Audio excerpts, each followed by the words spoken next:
Gisele, a amante do inquisidor, de Mônica de Castro, romance ditado pelo espírito Leonel, parte 1, sinopse.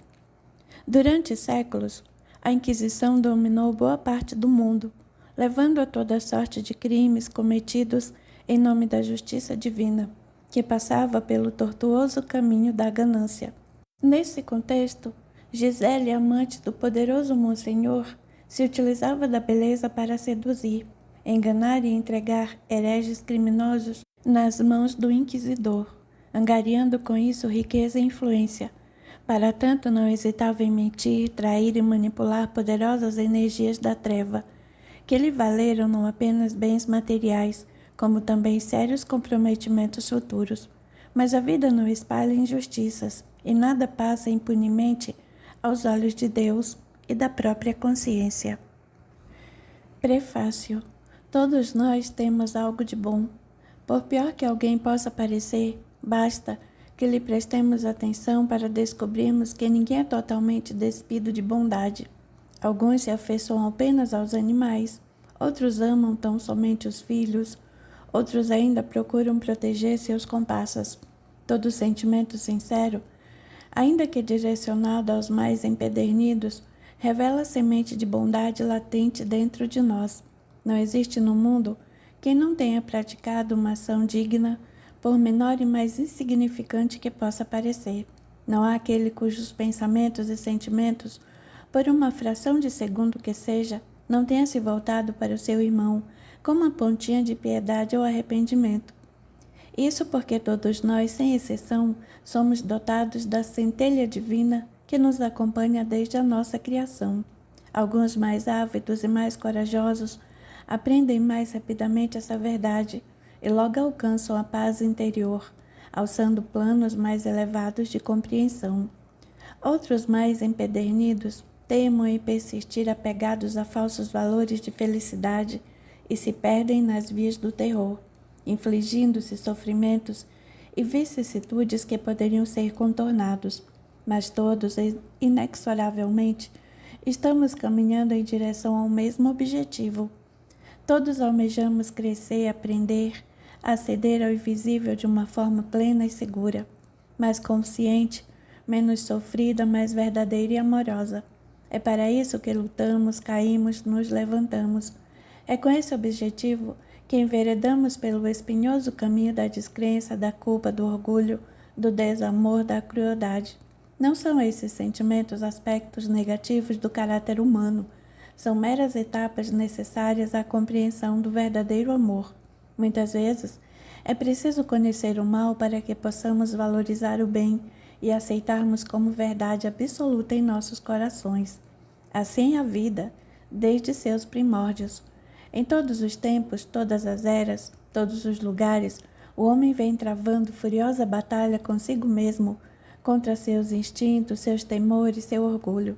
É uma luta constante, porque o maior inimigo do homem é ele mesmo, contra quem precisa constantemente lutar para impor, não pela força, mas pelo amor, a compreensão verdadeira da vida.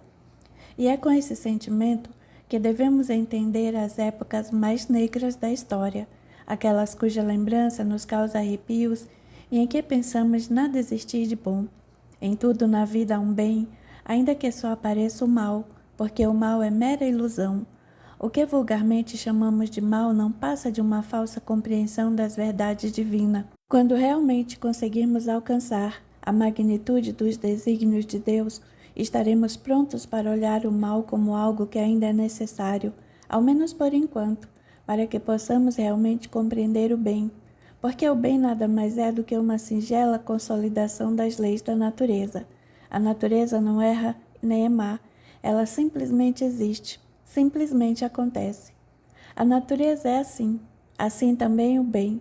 Ele existe dentro de nós desde a nossa criação e está apenas à espera do momento em que o façamos acontecer.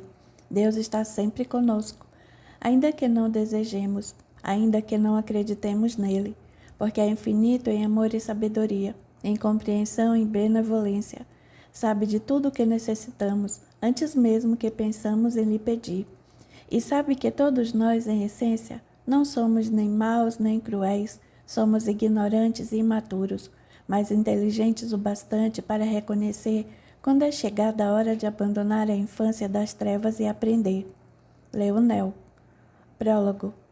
À medida que a chuva desabava pesada e grossa, Gisele subia a colina verdejante e escorregadia, parando por vezes para enxugar as pequeninas e abundantes gotas de suor, misturadas aos pingos da chuva que desciam pelo seu rosto cansado.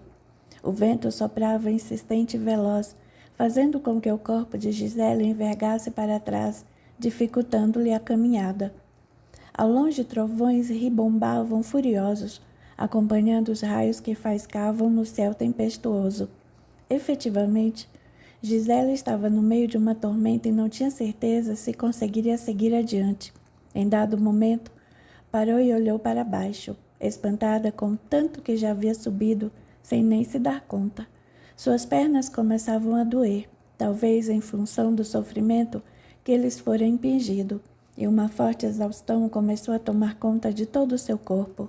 Só agora seus músculos e ossos se ressentiam de tudo porque já haviam passado, mas não podia desistir, não agora. Diego lhe dissera que aquele era o caminho. Do outro lado da colina, o mar lhe assinaria com a liberdade. Abaixou a cabeça, contendo as lágrimas, e avançou mais um pouco.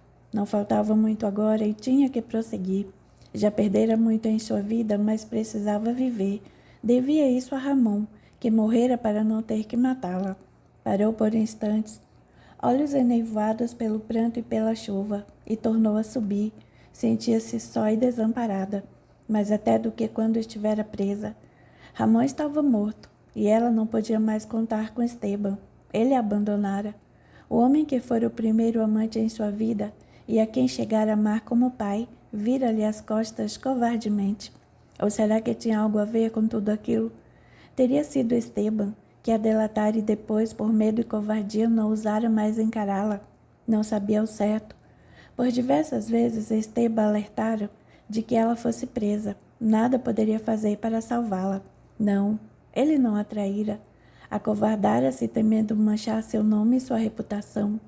Mas não acreditava que houvesse sido ele o autor daquela denúncia infame. Finalmente, alcançou o topo da colina e ficou estarrecida com a visão do outro lado. Era uma encosta íngreme e rochosa, nada parecida com a grama verdejante por onde acabara de subir. Ao fundo, um imenso mar de águas revoltas se chocava contra as pedras, jogando a espuma branca em muitos metros de distância. A maré ia e vinha numa cadência aterradora, como se quisesse sugar todos os grãos de areia, as pedrinhas e as conchas que inutilmente lutavam para se agarrar nas pedras incrustadas no chão arenoso. Por alguns momentos, Gisele ficou parada no alto da colina, paralisada ante aquela visão. Como é que Diego pretendia que ela entrasse naquele mar? O tempo não estava ajudando e havia encapelado o mar de tal forma que seria praticamente suicídio aventurar-se por aquelas ondas. As vagas eram gigantescas e se chocavam com violência contra as pedras, arrastando qualquer coisa que se insinuasse por ali. Durante alguns minutos, permaneceu estudando o local. As ondas não conseguiam chegar até o pé do rochedo, perdendo força poucos centímetros antes, mas seria uma travessia arriscada até a ponta do promontório, onde Diego lhe dissera que haveria um barco à sua espera. Gisele teria que conter o medo ante as gigantescas muralhas de água que as ondas formariam bem diante de seus olhos. Inspirou profundamente, tomando coragem, e pôs-se a descer quase que rastejando pelas rochas. Ao menos parava de chover. Apesar de íngreme, a descida não era tão difícil como pensara, pois havia uma espécie de trilha natural marcando o caminho por onde deveria passar. Em poucos instantes alcançou a praia. Não era propriamente uma praia, mas uma estreita faixa de terreno arenoso, e mais à esquerda as pedras que separavam a terra do mar. Subindo por elas, chegava-se a um caminho apertado e pedregoso, ladeando o penhasco e protegido pelas rochas à frente que terminavam num cabo largo e alto, fazendo como uma plataforma adentrando o mar. Se conseguisse chegar ao final da montanha, teria que dar um jeito de subir pelas pedras e se abrigar na plataforma, onde então ficaria à espera do barco que a iria resgatar. De um lado e de outro, imensas paredes de pedra, com uma espécie de gruta mais ao fundo. Aquilo não parecia uma garganta. Gisele ficou pensando que seria muito fácil armar-se uma emboscada ali e começou a sentir medo. Por que é que Diego a enviara para um lugar tão perigoso? Não teria sido mais fácil marcar o encontro numa praia mais afastada? Mas ele dissera que não, que seria arriscado. Miguel então já teria descoberto a fuga e teria colocado todos os soldados em seu encalço. E depois, como é que ele poderia prever aquela tempestade? Mesmo assim, algo não lhe soou bem. Olhando para a ponta do cabo, ficou pensando que barco conseguiria chegar até ali com aquele tempo. O mar estava muito revolto. Era mesmo uma ressaca impiedosa. Que embarcação se atreveria a se aproximar das pedras com aquelas ondas, arriscando-se a ser tirada contra as rochas e naufragar? Apurou os ouvidos, tentando escutar algum som. Nada. Não ouvia nada, a não ser o barulho do vento e das ondas estourando com violência nas pedras. Começou a ficar nervosa, pensando no que deveria fazer. Subitamente, a ponta de um barco surgiu por detrás do morro e Gisele suspirou aliviada. Era um barco pequeno e ela imaginou que a nau que a levaria embora deveria estar ancorada um pouco mais além, fora da influência daquela maré traiçoeira.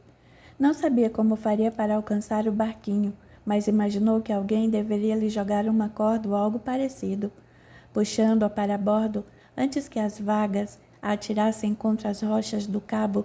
De qualquer forma, teria que saltar no mar. Não teve tempo de pensar em muita coisa. Enchendo-se de coragem, deu 2 passos em direção às pedras. Ia começar a subir, quando ouviu um creque do outro lado. Olhou na direção daquele ruído e estacou abismada. Do fundo escuro da gruta, dezenas de homens apareceram, apontando para ela suas espadas ameaçadoras. Gisele não teve dúvida. Agarrou-se às pedras o mais que pôde e começou a subir, rezando para chegar ao barco antes que os soldados a alcançassem. Quando ergueu os olhos, outra surpresa. Ao invés do barco se aproximar do promontório, começou a se afastar em direção ao alto mar. E foi então que ela compreendeu tudo. Diego a traíra. Esperara até que ela lhe revelasse onde escondera seu tesouro. Facilitara-lhe a fuga e a entregar a Miguel. Ficou desesperada. Não havia para onde fugir. Pensou em voltar pelo mesmo lugar por onde viera, mas não havia tempo. Os homens se aproximavam cada vez mais e conseguiram facilmente detê-la naquela subida íngreme. Não tinha escolha. Ou ia avante, ou seria capturada e morta. Começou a subir pelas pedras em direção à parede do penhasco rumo à ponta do cabo. Quem sabe, não poderia tirar-se ao mar e nadar até o outro lado da montanha. Não sabia o que encontraria lá, mas deveria haver uma praia ou uma baia. Quando atingiu o caminho que circundava o morro, ergueu o corpo e levantou os olhos mais uma vez. Sentiu medo, tanto medo que pensou que fosse desmaiar. Vistas de baixo, as ondas pareciam ainda maiores e engoliam as pedras com uma fúria sem igual, respingando o caminho por onde ela teria que passar. Se fosse apanhada por uma onda, seria impossível escapar. Mesmo apavorada, seguiu em frente. Era sua única saída. Os homens de Miguel também já começavam a subir nas pedras e logo a alcançariam. Uma onda estourou a poucos centímetros e o repuxo quase a arrastou, mas ela conseguiu se sustentar e correr. Gisele deu um passo trôpego para junto da parede de pedras, colando o corpo a ela e experimentando nas pernas a friagem da água. Coração aos pulos, sentiu na pele a iminência da morte. Os soldados pareciam temerosos e recuaram. Hesitaram em seguir avante. Era loucura demais. Estacaram onde estavam e ficaram apenas olhando, como se esperassem que algo acontecesse e a levasse de volta para eles. Sem lhes prestar mais atenção, Gisele, corpo ainda colado nas pedras frias do penhasco, foi se arrastando lentamente, sentindo as pernas tremerem com o estrondo das vagas diante de seus olhos. Já ultrapassara a metade do caminho, quando ouviu um novo alvoroço. Olhou novamente para a praia e notou que os homens haviam recuado e que outros se aproximavam. Gisele percebeu que eram arqueiros. Iam atirar nela. Com o corpo trêmulo, começou a chorar e continuou se arrastando, tentando não encarar as ondas que se agigantavam diante de seus olhos, avançando cada vez mais por cima das pedras à frente, que agora começavam a declinar para dentro da água cinzenta. A primeira flecha passou zunindo pelo seu ouvido e quase acertou, mas foi desviada a tempo pela ventania. Os arqueiros, porém, não se deram por vencidos. Armaram-se novamente e tornaram a atirar, mas as flechas não conseguiram alcançá-la, perdendo força ante o vento que soprava em direção contrária. Sua pele já estava ferida e sangrando, esfolada que fora pelas rochas pontiagudas do penhasco. Gisele parecia nem sentir a dor, depois de tudo por que passara, até que aquilo não era tão mal. Apesar das feridas que trazia e do corpo dolorido, ainda conseguira juntar forças para fugir e chegar até ali. Não iria desistir agora. Cada vez mais se afastava dos homens. As flechas não a atingiam e Gisele pensou mesmo que estivesse fora de seu alcance. De repente, cessaram por completo. Os arqueiros pareciam haver desistido e aguardavam em posição de ataque. Mas alguém não desistira.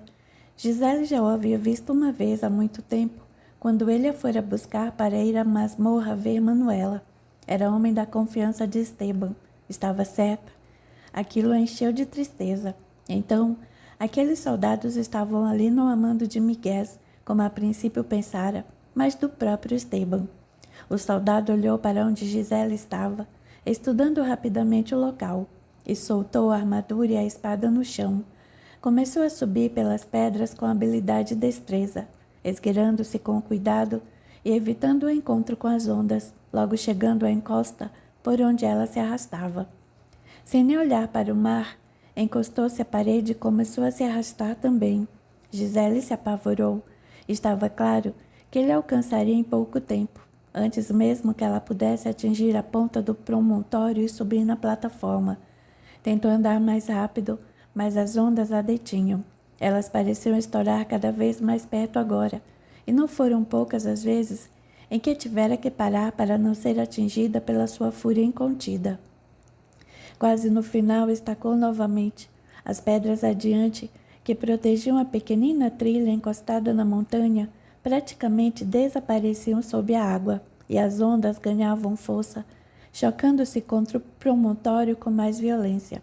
Se conseguisse ultrapassar esse ponto, poderia começar a subir para a plataforma, de onde se atiraria no mar. Seria preciso esperar o repuxo e atravessar depressa. Gisele parou. As ondas espocavam com furor, arrastando tudo, e ela voltou a tremer. Sentiu o perigo bem abaixo de seus pés e se deu conta de que não havia nada que a sustentasse se caísse. Ela olhava do homem para as pedras. Enquanto ele ia se aproximando cada vez mais, começou a se desesperar. As vagas não davam trégua, estourando uma atrás da outra, e o intervalo entre elas não era suficiente para que atravessasse. Seria atingida em cheio e arrastada antes que pudesse começar a subir para a plataforma. Foi quando o homem chegou mais perto, tão perto que seus dedos roçaram nos dela, e Gisele não teve mais dúvidas. Ou atravessava ou ele a agarrava. De qualquer forma, iria morrer. Tomou uma decisão. Esperou até que a última onda explodisse contra a rocha e recuasse, e avançou rapidamente.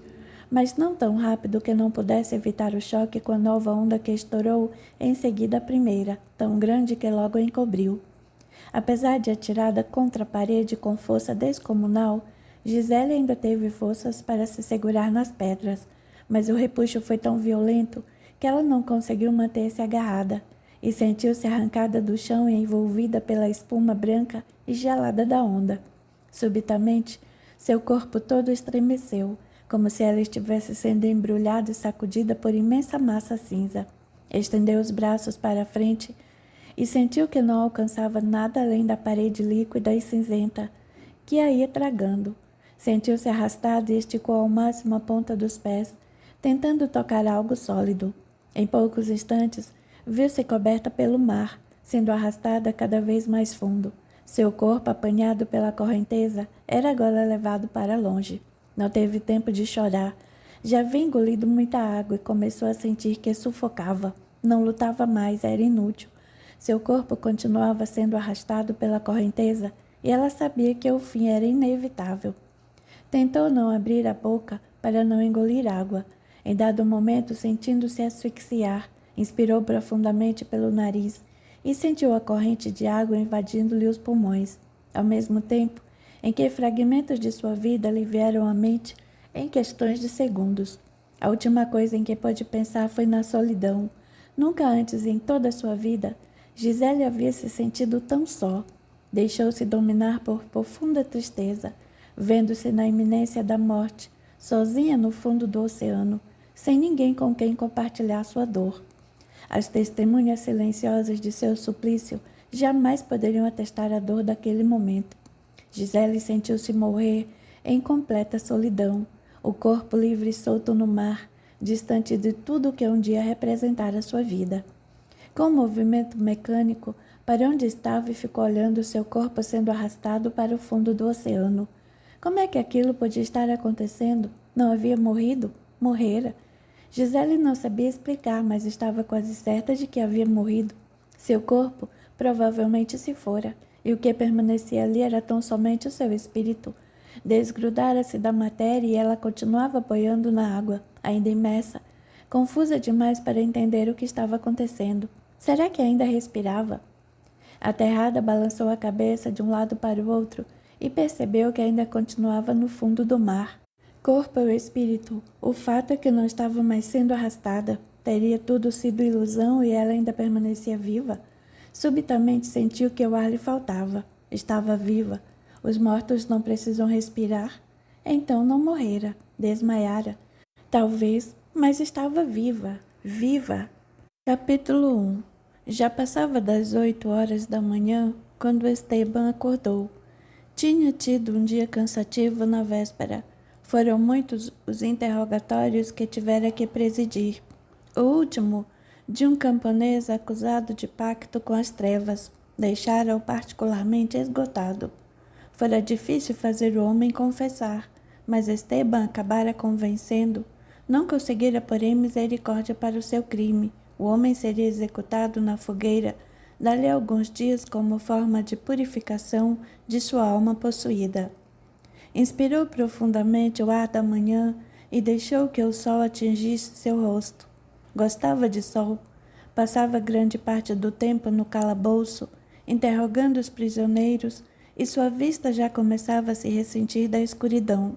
Esperou mais alguns minutos até se levantar. Em breve teria que acompanhar o arcebispo de Madrid em uma importante visita às masmorras de Sevilha. Havia terminado de se vestir quando ouviu suaves batidas na porta, que se abriu devagarzinho. Um rapaz entrou e falou baixinho. Sou eu, Monsenhor Juan. Não queria acordá-lo, mas é que está aí a senhorita Gisele. Esteban não lhe deu tempo de terminar e respondeu apressadamente. Diga-lhe que me encontre na antiga capela. Juan saiu sem dizer nada. Era apenas um menino de seus 18 anos, salvo pela bondade e generosidade de Esteban Navarro. Os pais haviam morrido quando ele tinha apenas 3 anos, vítimas do santo ofício, acusados de bruxaria. Navarro, por piedade, havia intercedido pelo menino e pedido para tomar a frente em sua educação, o que lhe foi permitido graças ao enorme prestígio que se gozava na igreja. Criou o menino como se fosse seu filho, dedicando-lhe um amor sincero e paternal. A passos rápidos, Juan correu a avisar Gisele e seguiu ao seu lado em silêncio. Gisele era uma moça muito bonita e Juan estava apaixonado, embora não ousasse partilhar seus sentimentos com ninguém, principalmente com Monsenhor Navarro. Se ele soubesse, era bem capaz de castigá-lo. Em silêncio abriu a porta para que Gisele pudesse passar e tornou a fechá-la. A moça se virou lentamente, sem lhe dirigir a palavra, e foi andando em direção ao altar de imagens velhas e descascadas. Fitou o semblante suave da Virgem Maria, ajoelhada aos pés da cruz, e desviou o rosto acabrunhada. Não queria nada com santos e virgens. Esperou por cerca de 20 minutos até que Esteban aparecesse. Ele entrou apressado e Gisele logo se atirou em seus braços, beijando-o com impetuosidade. Esteban correspondeu ao beijo sem muito ardor, mas ainda assim amaram-se ali mesmo, no chão sob os olhos marejados da Virgem. Depois que terminaram, Gisele vestiu-se às pressas. De costas para a imagem, esperou até que ele falasse. Lamento tê-la feito vir até aqui, mas espero a visita do arcebispo de Madrid e não pude me ausentar. Tenho uma nova missão para você. De quem se trata? Tornou ela sem muito interesse. Dom Fernão Lopes de Queiroz, o comerciante de sedas? Esse mesmo. Desconfio de seu envolvimento com uma descendente de mouros. Envolvimento com mouros era considerado uma alta traição à igreja. Os mouros eram hereges, uma vez que não professavam os sacramentos romanos, mesmo aqueles que haviam se convertido ao cristianismo e chamados mouriscos. O que quer que eu faça? O de sempre. Não será muito difícil. Ouvi dizer que Dom Fernão, apesar de apaixonado pela tal moura, tem uma queda especial por mulheres bonitas. E a moça, quero também. Prendendo-a não será difícil chegar a ela, afinal foi ela quem o seduziu com suas heresias e costumes profanos. Esteban se retirou, e Gisele esperou cerca de 5 minutos para sair também. Do lado de fora, ocultos atrás do muro, Juan já aguardava. Depois que ela saiu, foi trancar a porta. Do alto das escadas, ficou vendo-a se afastar, pensando no quanto seria bom poder estar com ela, fazer com ela as coisas que Monsenhor Navarro fazia. Já em sua casa, Gisele pôs-se a pensar. O que faria para se aproximar de Dom Fernão? Gisele era o que se poderia chamar de espiã, amante de Esteban Navarro, cardeal inquisidor do Santo Ofício. Tornara-se sua delatora oficial. Monsenhor Navarro, como era conhecido pelos fiéis, era ardoroso defensor da fé católica e não permitia que ninguém a ela se opusesse, lutando com todas suas armas e forças contra o que ele chamava de hereges. Qualquer um podia ser herege. Qualquer um que não professasse a ideologia católica da época incorria no grave crime de heresia. Judeus, mouros, feiticeiros, sodomitas, bruxos, qualquer um.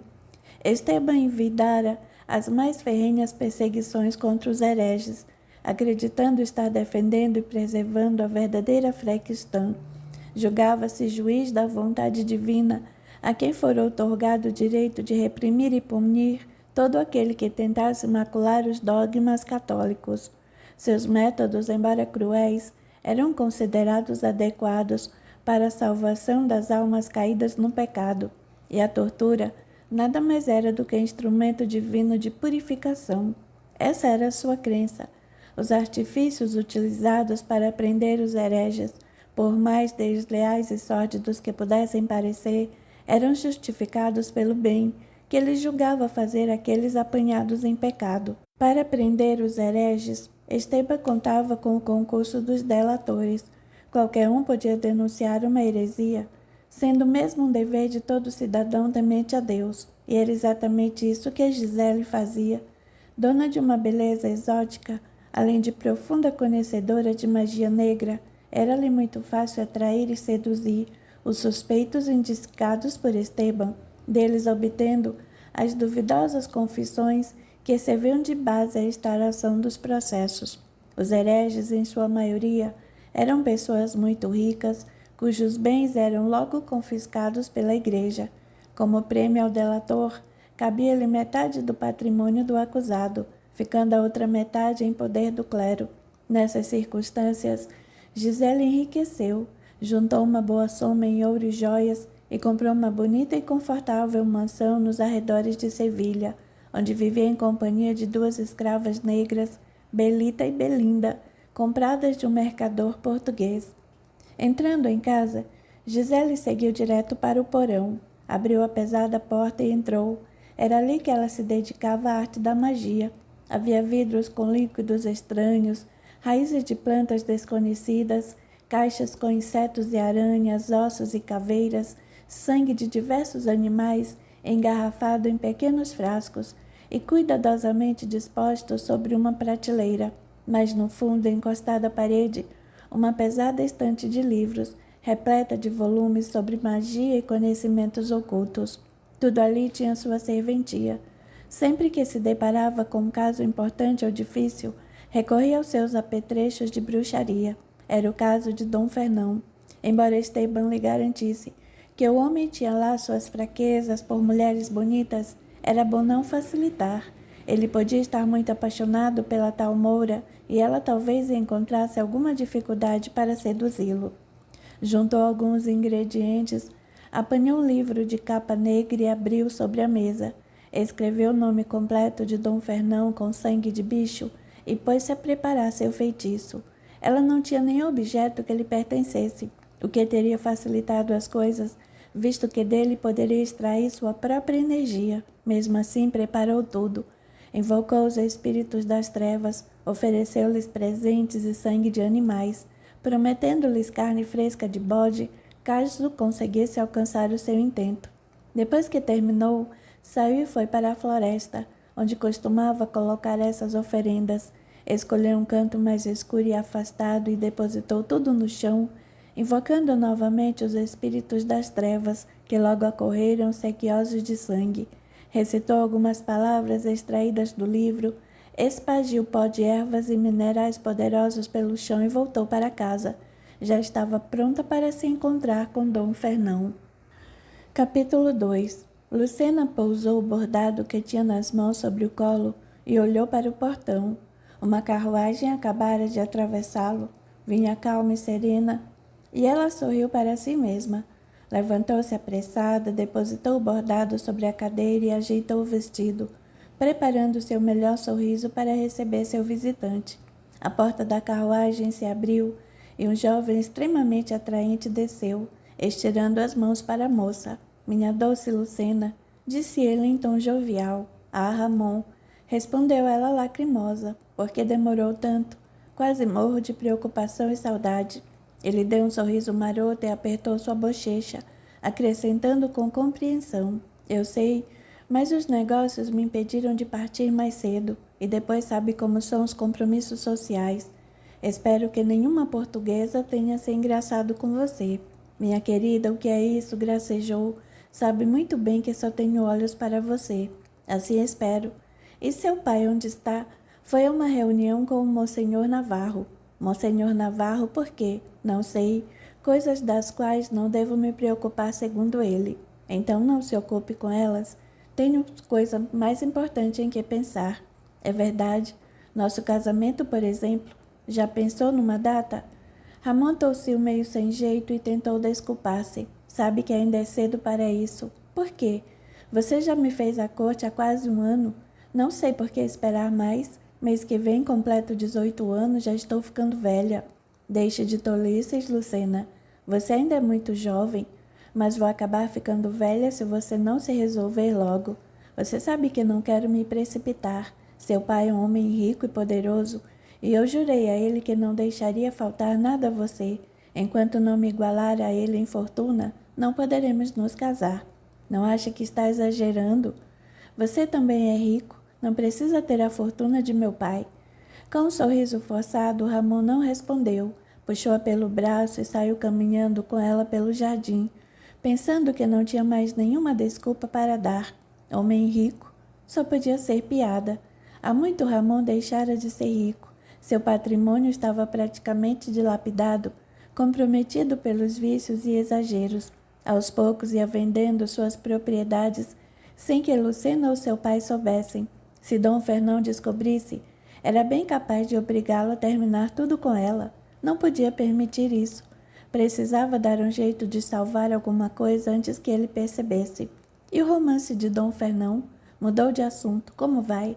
Você sabe tão bem quanto eu que papai evita falar nisso. Só o que sei é que está apaixonado. Quando é que vamos ter o prazer de conhecer a Felizarda? Isso eu não sei. Papai faz tanto mistério que se Consuelo não a tivesse visto eu não acreditaria. Estranho, não é, Lucena? Por que ele não lhe contou? O que tem de mais um homem viúvo contrair novas núpcias? Não sei. Será que ela não é de boa família? Será alguma pobretona ou cortesã? Que horror! Deus me livre de tamanha desgraça. Tratando-se de seu pai, tudo é possível. Sua fama de conquistador é bastante conhecida. Não fale assim. Tornou a moada, respeite meu pai. Desculpe, minha querida, não quis ofender. Vinham voltando para casa quando Consuelo os interpelou. Senhorita Lucena, quer que mande tirar o jantar? Meu pai já chegou? Ainda não. Lucena inspirou profundamente. Olhou para Ramon, que permaneceu impassível, e respondeu: Agora não, Consuelo. Vou esperar por papai. A criada fez uma reverência e voltou para dentro. Acho bom entrarmos também, sugeriu Ramon. Já está escurecendo. Você sabe que papai não gosta que nos encontremos a sós dentro de casa, não fica bem.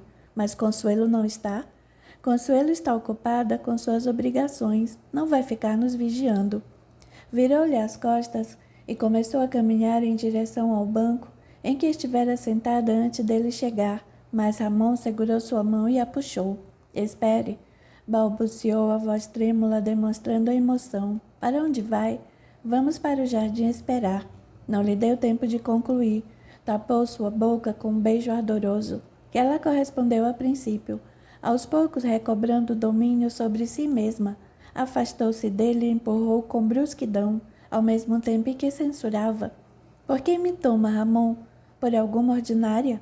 Minha querida, não diga isso. Você sabe o quanto a amo.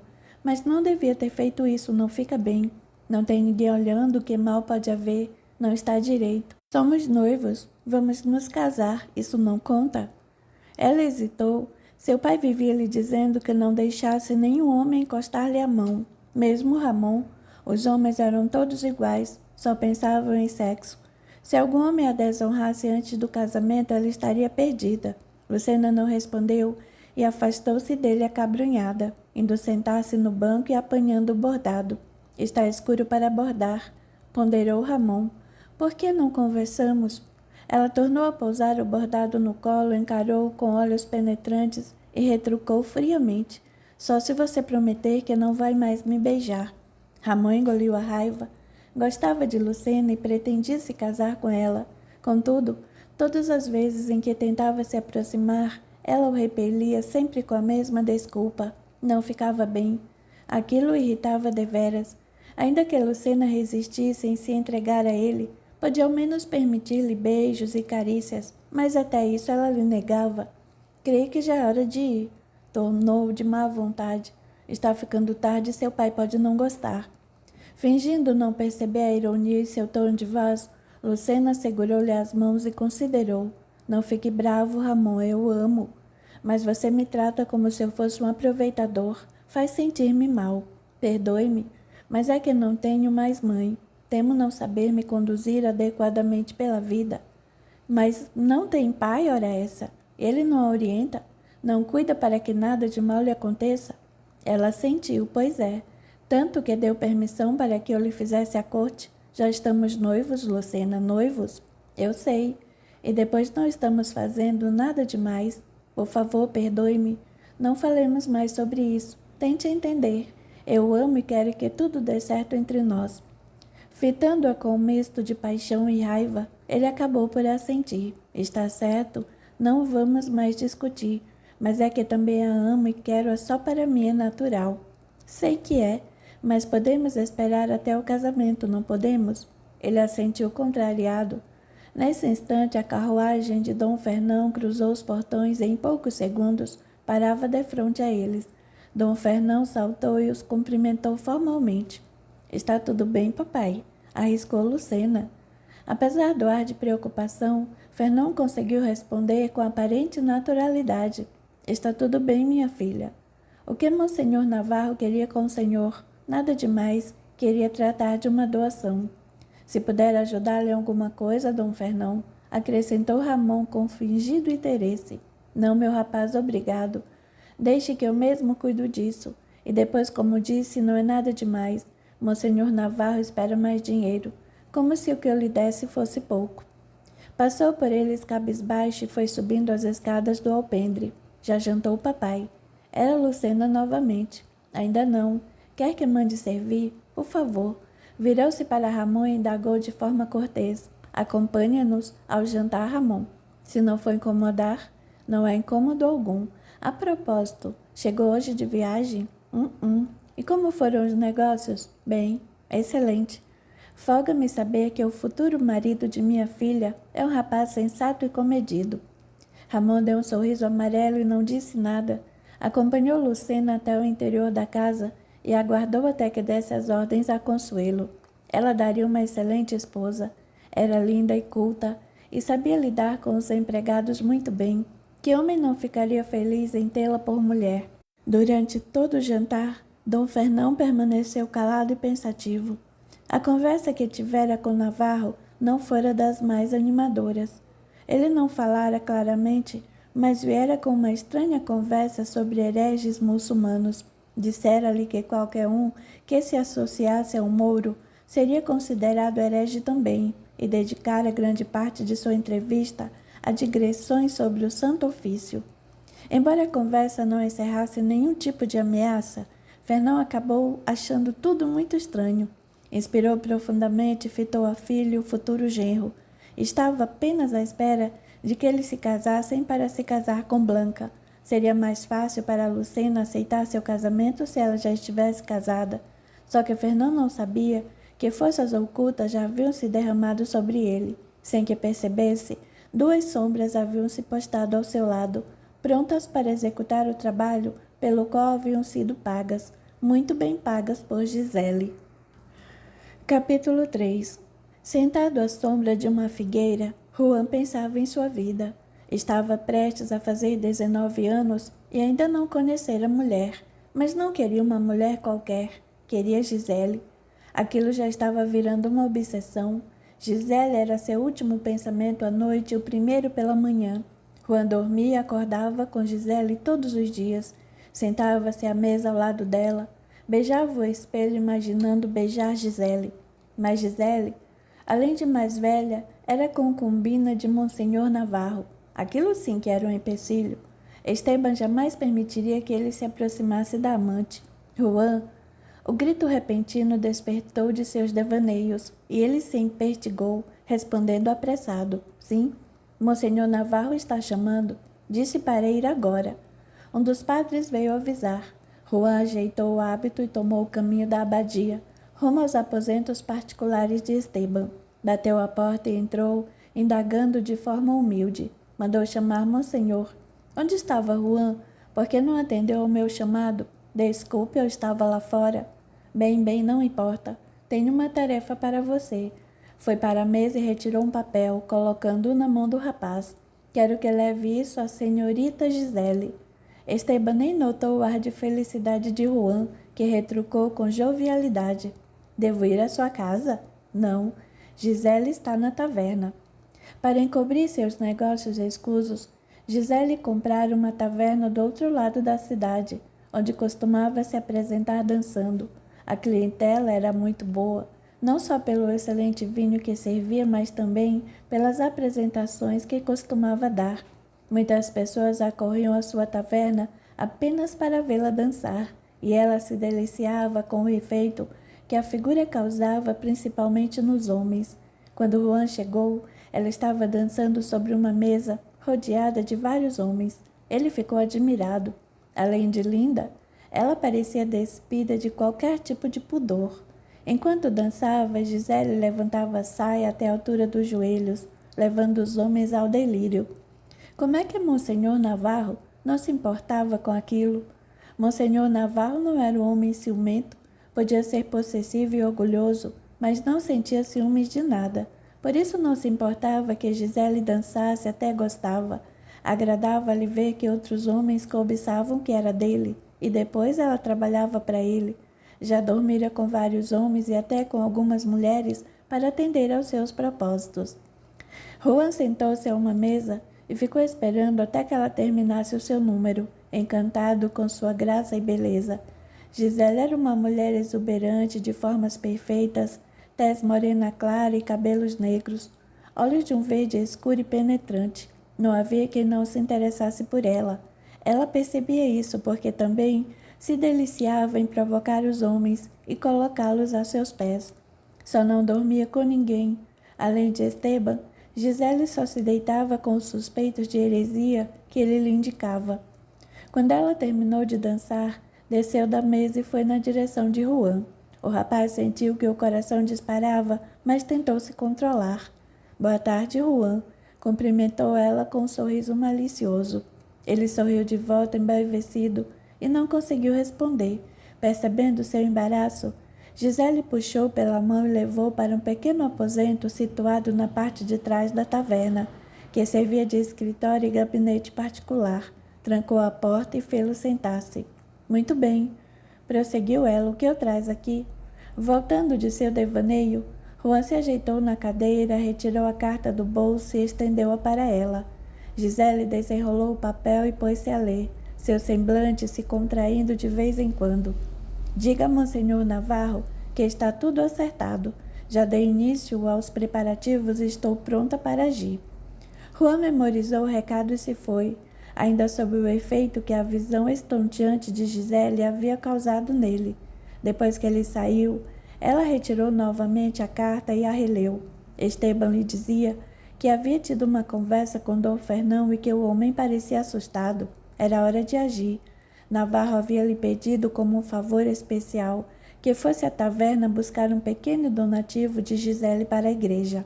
Dissera-lhe que, como o lugar não era bem frequentado, não podia ele mesmo comparecer, mas não seria direito ignorarem-se as contribuições de pessoas simples, mas de boa fé, por isso lhe pedira que fosse. Dissera-lhe que a moça estivera doente e que fora curada pelas suas orações, e que agora pretendia retribuir a graça obtida com uma pequena doação particular. Gisele riu e rasgou a carta. Aquele Esteban era um demônio. Inventava as histórias mais estapafúrdias só para conseguir o que queria. Ainda que ninguém acreditasse nelas, não ousariam contestá-lo. Quem se atreveria a questionar a palavra do inquisidor? Ela deu ordens para que mantivessem tudo em ordem e foi para casa. Precisava se aprontar. Tinha em mente algo especial. Em casa trancou-se no porão e foi mexer com seus feitiços. Nada poderia ter errado ou Esteban ficaria furioso. Por volta das 8 da noite voltou à taverna. Estava linda em seu vestido vermelho, que realçava ainda mais a sua tez morena. Pouco depois, Dom Fernão entrou. Ela não o conhecia, mas praticamente adivinhou que era ele. De onde estava, ele não podia vê-la, e se encaminhou diretamente para o balcão. Onde posso encontrar a senhorita Gisele? Perguntou, passando os olhos pelo recinto. Sanches, empregado que servia as bebidas, apontou com o queixo para um canto da taverna, onde Gisele estava sentada em companhia de um homem, fingindo prestar atenção à sua conversa enfadonha. Viu quando Dom Fernão se aproximou e olhou para ele. Senhorita Gisele? Indagou com visível admiração. Sim, tornou ela com voz açucarada. Meu nome é Fernão. Ela fez um gesto com a mão, fazendo com que ele se sentasse. Levantou-se e disse bem baixinho. Aqui não, siga-me. Saíram pela porta dos fundos, onde uma carruagem os aguardava. Gisele entrou com Dom Fernão e deu ordens para que o cocheiro seguisse. Para onde vamos? À minha casa. Não posso arriscar-me a comprometer o bom nome de Monsenhor Navarro. Alguém pode ouvir. Isso não seria bom para ninguém. Nos dias de hoje é bom não facilitar, não é mesmo? Fernão deu um sorriso sem graça e não respondeu. Fizeram o resto do percurso em silêncio, até que a carruagem parou alguns minutos depois. A casa de Gisele não ficava longe da taverna, e Fernão achou muito grande e bonita para uma simples dona de taverna.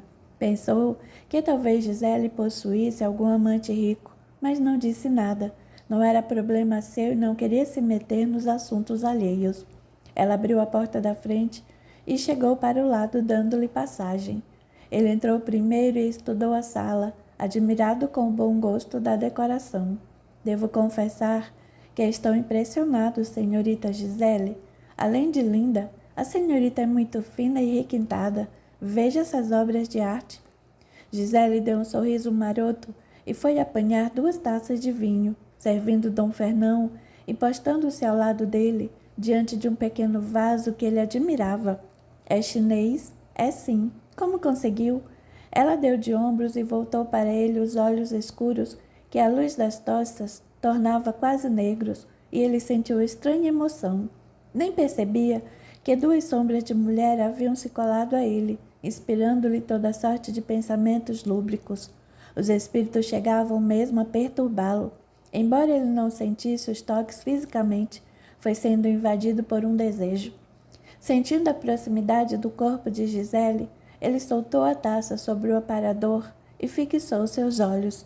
Senhorita Gisele? Balbuciou aturdido. Ela colocou sua taça ao lado da dele, aproximou bem o rosto do seu e, com os lábios quase roçando os dele, sussurrou: Gisele, para você sou apenas Gisele. Fernão não resistiu. Dominado pelo desejo, tomou-a nos braços e beijou ardentemente. Em poucos minutos estavam na cama. Amaram-se loucamente, e Fernão chegou mesmo a se assustar com algumas práticas de Gisele. Embora perplexo, ficou encantado. Aquela mulher não tinha pudor algum, e apesar do medo que isso lhe causava, dava-lhe também imenso prazer. Dom Fernão só saiu da casa de Gisele altas horas da madrugada, sem levar a pequena doação que havia até ficado esquecida. Depois que ele se foi, Gisele desatou a rir. Fora muito mais fácil do que imaginara. O homem não oferecera nenhuma resistência. No primeiro impulso cedera. Pensou no quanto ele era idiota e se felicitou. Naquela noite não havia perguntado nada. Era preciso primeiro ganhar a sua confiança para só então iniciar a investigação. Na manhã seguinte, Esteban foi bater à sua porta. A casa de Gisele ficava do outro lado da cidade, longe das residências nobres e bem distante da abadia. Navarro tinha medo de ser visto em sua companhia e costumava visitá-la disfarçado. Apenas seu criado Juan sabia e o ajudava. Era ele quem dirigia a carruagem, certificava-se de que Gisela estava sozinha e ficava à espera do lado de fora, alerta a qualquer movimento suspeito. E então, minha querida, perguntou ele assim que entrou, como foi com Dom Fernão? Melhor do que o esperado. O homem caiu direitinho na armadilha. Vocês dormiram juntos? É claro. Não perco tempo com tolices. Esteban sorriu vitorioso. Gisele sempre se saía bem em suas missões. Ele já confessou alguma coisa? Ainda não toquei nesse assunto, mas não se preocupe. Tenho certeza de que logo vai falar. Teve que utilizar algum artifício? Você sabe que não faço nada sem os meus amigos das trevas. Como pensa que consigo tudo? Navarro sentiu um calafrio e não respondeu.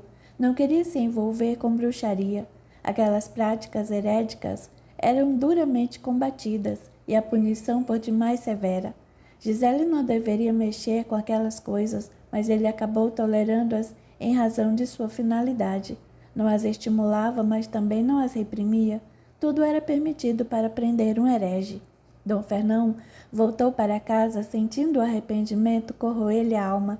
Traíra sua Blanca com aquela ordinária, mas não queria. Aquela mulher era terrível. Envolvera-o com seus gestos sensuais e atrevidos, e ele acabara caindo em sua armadilha. Por que fizera aquilo? Fora à sua casa buscar uma doação que ela faria a Monsenhor Navarro. E onde estava a doação? Ela não lhe dera nada, e ele se esquecera de pedir. Esteban ficaria furioso ao descobrir que ele não cumprira a missão para a qual fora destinado. E Blanca, se soubesse, ficaria arrasada. Ela era tão linda e tão pura, não merecia ser traída, mas não lhe diria nada, ela nem desconfiaria. Não pretendia tornar a se encontrar com Gisele, e não haveria com que se preocupar. Mas e a doação? Pensando melhor, voltaria à taverna na noite seguinte, apenas para apanhar o dinheiro e nunca mais apareceria. Ao entrar em casa, Lucena veio logo ao seu encontro, exclamando alarmada: Papai, onde passou a noite? Fiquei preocupada. Ele sorriu meio sem jeito.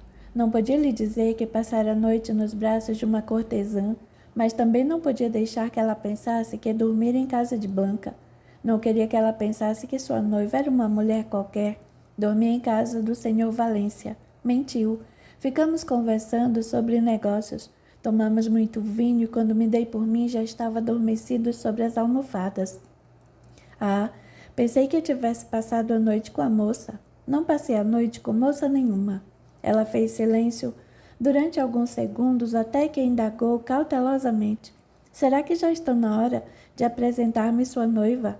Tomado de surpresa, Dom Fernão virou as costas para a filha e cerrou os olhos, tentando pensar em algo para dizer.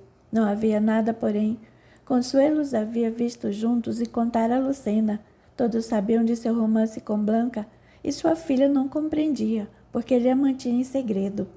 Quando é que você e Ramon vão se casar? Desconversou. Casar? Confundiu-se a moça. Não sei ao certo. Ramon ainda está preso aos negócios, pois quero falar com ele ainda hoje. Ou marca logo a data do casamento, ou eu mesmo rompo esse noivado de vocês. Papai não pode fazer isso. Posso sim. Esse noivado já está se demorando demais. Faz quase um ano que ele me pediu para lhe fazer a corte, com promessas de casamento. Ficaram noivos há 6 meses. Por que não se casaram ainda? Lucena não sabia o que dizer. Também ela não entendia por que Ramon adiava tanto o casamento. No fundo, até que apreciara a impaciência do pai. Só assim, Ramon seria forçado a tomar uma decisão. Não sei por que Ramon insiste em não marcar a data. Confesso que também eu já lhe fiz essa mesma pergunta, pois vou mandar chamá-lo aqui agora mesmo. Depois que vocês se casarem, também eu e Blanca nos acertaremos. Blanca? É esse o nome da moça? Fernão hesitou. Havia deixado escapar o nome de sua noiva e agora não tinha mais como esconder. Pensando bem, que mal haveria se a filha soubesse o nome de sua futura madrasta. Já era mesmo hora de se conhecerem. Por quanto tempo mais poderia ocultar de Lucena a origem de Blanca? Ela era filha de um mouro e de uma espanhola, ambos já falecidos. Blanca crescera entre a fé católica e a muçulmana, mas após a morte dos pais, acabara por se decidir pela igreja. Ele encarou a filha com ternura, segurou suas mãos e acabou por revelar: sim, minha filha, o nome dela é Blanca. Blanca Vades. É uma moça honesta e de boa família, e pense em apresentá-la a você o mais breve possível. Fico muito feliz com isso, papai. Tinha medo de que ela não fizesse parte da boa sociedade. Não precisa se preocupar com isso. Blanca é a pessoa da mais alta distinção. Lucena pareceu feliz. Finalmente ia conhecer a noiva do pai. Além disso, Ramon receberia um ultimato. Ela estava certa de que ele não teria como fugir e ver-se-ia forçado a marcar a data do casamento. Ramon chegou pouco depois da hora do almoço. O mensageiro apenas lhe dissera que Dom Fernão chamava a sua casa com a máxima urgência, sem declinar, contudo, o motivo de tanta pressa. Acomodado no imenso salão da casa de Dom Fernão, ficou à espera de que lhe dissessem o motivo daquele chamado súbito. Muito bem, Ramon, começou Fernão. O assunto que me fez chamá-lo aqui é deveras grave. Trata-se de seu noivado com minha filha. Ah, Dom Fernão, não precisa se preocupar. Nosso noivado vai indo muito bem. Não se trata disso. É que penso que já está na hora de oficializarmos o matrimônio. Mas já? Ainda é cedo? Não é não. Minha Lucena já esperou demais. Ou vocês se casam logo, ou o compromisso entre vocês está desfeito. A escolha é sua. Notando a indecisão nos olhos de Ramon, Lucena pôs-se a chorar. Você não me ama, Ramon? Não é isso, balbuciou. É que considero essa decisão prematura. Ainda temos tanto que fazer. Não há nada que fazer. Cortou Fernão impaciente. Lucena não pode esperar mais. Ou será que existe algo a seu respeito que eu não saiba? Ramon sentiu o rosto arder e abaixou os olhos, confuso e envergonhado. Se Dom Fernão soubesse que estava praticamente falido, jamais permitiria que aquele casamento se concretizasse. Mas já que as coisas estavam tomando aquele rumo, era melhor mesmo casar-se logo, antes que ficasse inteiramente arruinado. Ao menos ainda possuía alguns poucos imóveis para apresentar, além de algumas joias que herdara da mãe. Em breve, porém, com os cobradores batendo à sua porta, não lhe sobraria mais nem sombra de sua fortuna. Ele fitou Lucena discretamente, pigarreou e começou a dizer: o senhor tem razão, Dom Fernão. Já está mesmo na hora de marcarmos a data. Por que não escolhe o senhor? O brilho nos olhos de Lucena o comoveu, e ele foi em sua direção, tomando as suas mãos e beijando-as delicadamente. Gostava da moça. Podia ser interesseiro e quase um pobretão, mas nutria uma afeição sincera por Lucena. Muito bem, alegrou-se Fernão. Escolho eu então. Que tal dia 30 de julho? Ainda estaremos no verão e poderemos organizar uma bonita festa ao ar livre.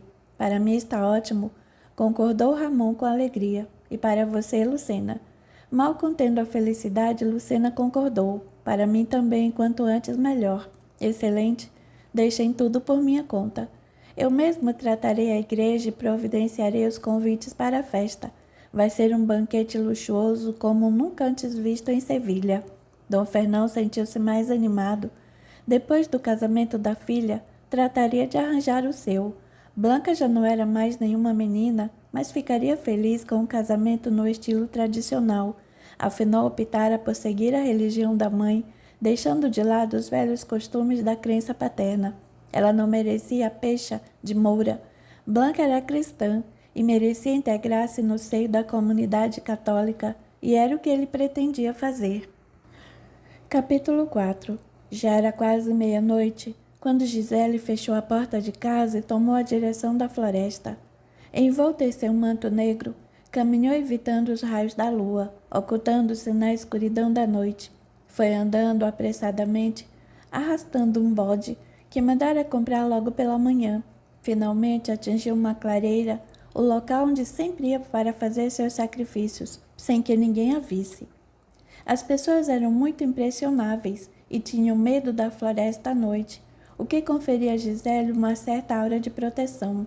No centro da clareira havia uma pedra grande e muito lisa, que servia de altar.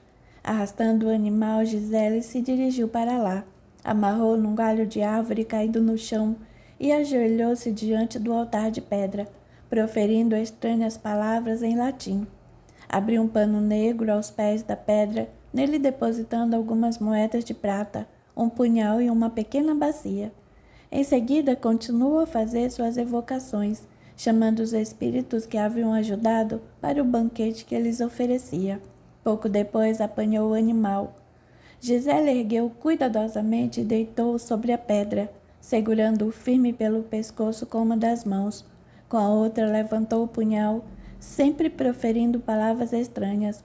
Encostou na carne do animal e, no gesto rápido e preciso, cortou sua garganta, mantendo-o preso de encontro à pedra, enquanto seu corpo estremecia sobre o estertor da morte. Gisele parecia em transe. Revirava os olhos e cantarolava baixinho, chamando aqueles que costumavam servi-la. Os espíritos das trevas, que aguardavam ansiosamente por aquela oferenda, logo se aproximaram. Alguns encostaram a boca na ferida do bode. Quando o animal soltou seu derradeiro estertor e a última gota de sangue pingou na bacia, Gisele abriu os olhos com um sorriso de triunfo. Acomodou o corpo do bicho morto sobre a pedra, espargiu sobre ele uma mistura de ervas e apanhou a bacia. Levou aos lábios vagarosamente, sorvendo o sangue em pequenos goles. Em seguida, depositou-a novamente aos pés do altar de pedra sobre o manto negro e terminou com uma frase: "Deliciem-se, meus servos, vocês merecem." Jogou o manto novamente sobre os ombros, virou as costas ao pequeno altar e tomou o caminho de volta. No dia seguinte, apanharia o corpo do bode, as moedas e a bacia, e jogaria tudo no rio mais baixo, onde ninguém poderia ligá-los a ela. Por ora, tudo pertencia aos espíritos das sombras, que retirariam o máximo da energia que pudesse extrair daqueles elementos. Quando já estava quase em casa, viu uma pequena claridade perto de uma árvore e se voltou assustada. No meio da escuridão, um homem a fitava com um olhar triste, envolto num halo de luz. "Pai?" balbuciou ela assustada. "Gisele", respondeu o espírito. "O que é que está fazendo com o conhecimento que lhe dei?" Gisele levou a mão à boca aterrada e, na mesma hora, a imagem se desvaneceu. Completamente aturdida, desatou a correr. Como é que aquilo fora acontecer com ela? Seu pai estava morto. Por que aparecia na sua frente de uma hora para outra? Era a primeira vez que eu via. Sabia que possuía uma sensibilidade acima do normal, mas nunca antes havia visto qualquer espírito, nem mesmo aqueles que trabalhavam para ela. O pai, contudo, não só se aparecera diante dela, como lhe falara também. Parecia, não, zangado, mas triste. Por mais que dissesse não entender a razão de sua tristeza, Gisele sabia. Sabia que estava utilizando os conhecimentos que ele lhe dera de forma inadequada. Antes de morrer, o pai a fizera prometer que jamais se utilizaria da sabedoria para destruir. O conhecimento deve ser usado na prática do bem, dizia ele. Jamais permita que a ganância, o orgulho e a vaidade afastem você do caminho da retidão. Gisele ouvia seus conselhos sem lhes dar atenção. Em seu íntimo sabia que faria exatamente o contrário do que o pai lhe dizia. Para que tantos conhecimentos, se não podia utilizá-los em benefício próprio? Quem era ela para se preocupar com o bem-estar alheio? A Virgem Maria? Não, pensava. Deixaria aquelas tarefas para os santos e anjos. Ela precisava cuidar de sua própria vida, e foi exatamente o que fez depois que o pai morreu. O pai de Gisele, Ian McKinley, era um druida escocês que veio parar na Espanha fugindo da perseguição cristã aos praticantes da antiga seita da deusa mãe.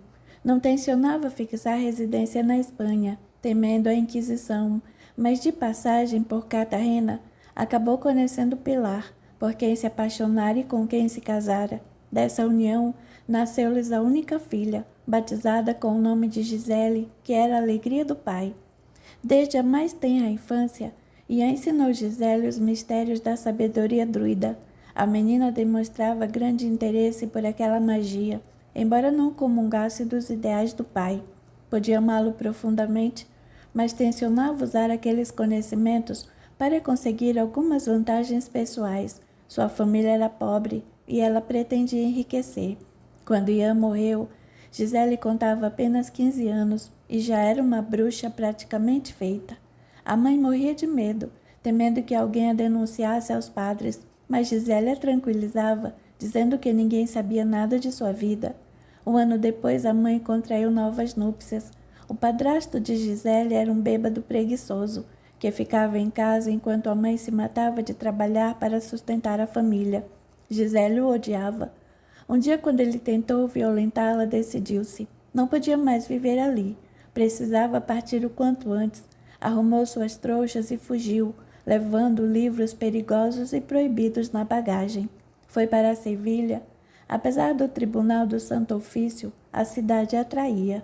Por uma estranha razão, Gisele não acreditava que tivesse saído de sua terra para cair nas garras de algum inquisidor idiota. Não tinha medo, e foi a sua audácia que a aproximou de Monsenhor Navarro. Estevão era então jovem padre, recém-nomeado inquisidor para atuar no Tribunal de Sevilha. Gisele não o conhecia, mas sabia que muitos inquisidores tinham suas concubinas particulares, e o que ela mais queria era tornar-se amante de um inquisidor, pois-se à espera da melhor oportunidade. Desde que chegara, havia se hospedado em uma estalagem fétida e pouco iluminada, com carrapatos na cama e ratos que passeavam pelo quarto logo que a vela se apagava. Era um horror. No quarto ao lado, viviam duas moças que se diziam irmãs. Uma noite, Gisele ouviu um estranho ruído.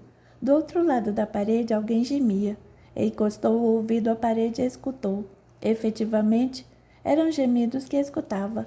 Levantou-se na ponta dos pés e foi para o corredor, na esperança de ver alguma coisa. Espiou pelo buraco da fechadura, mas não conseguiu ver nada. No dia seguinte, foi direto ao Tribunal do Santo Ofício. Naquela época, Navarro era apenas um padre em início de carreira como inquisidor. Integrava as mesas inquisitoriais. Embora hesitante, Gisele se aproximou. "O que deseja a senhorita?" indagou Esteban, fixando admirado. Assumindo ar inocente, Gisele tornou com voz melíflua. "Com quem poderia falar sobre... bem, sobre algo que vi." "E o que foi que você viu?" tornou Esteban interessado. "Vamos, pode falar. Você está diante de um juiz investido de autoridade divina pelo Criador." Ela fez ar de dúvida. Na verdade, todos os seus gestos eram estudados e cuidadosamente preparados para impressionar o inquisidor.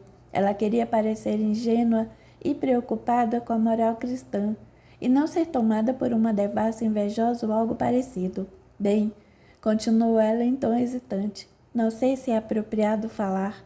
"Pode falar, criança, não tenha medo. Estou aqui para ajudá-la. Diga-me o que foi que viu." "Bem, padre, é que não sei se o que vi é pecado. Mas o que é, menina? Do que se trata?"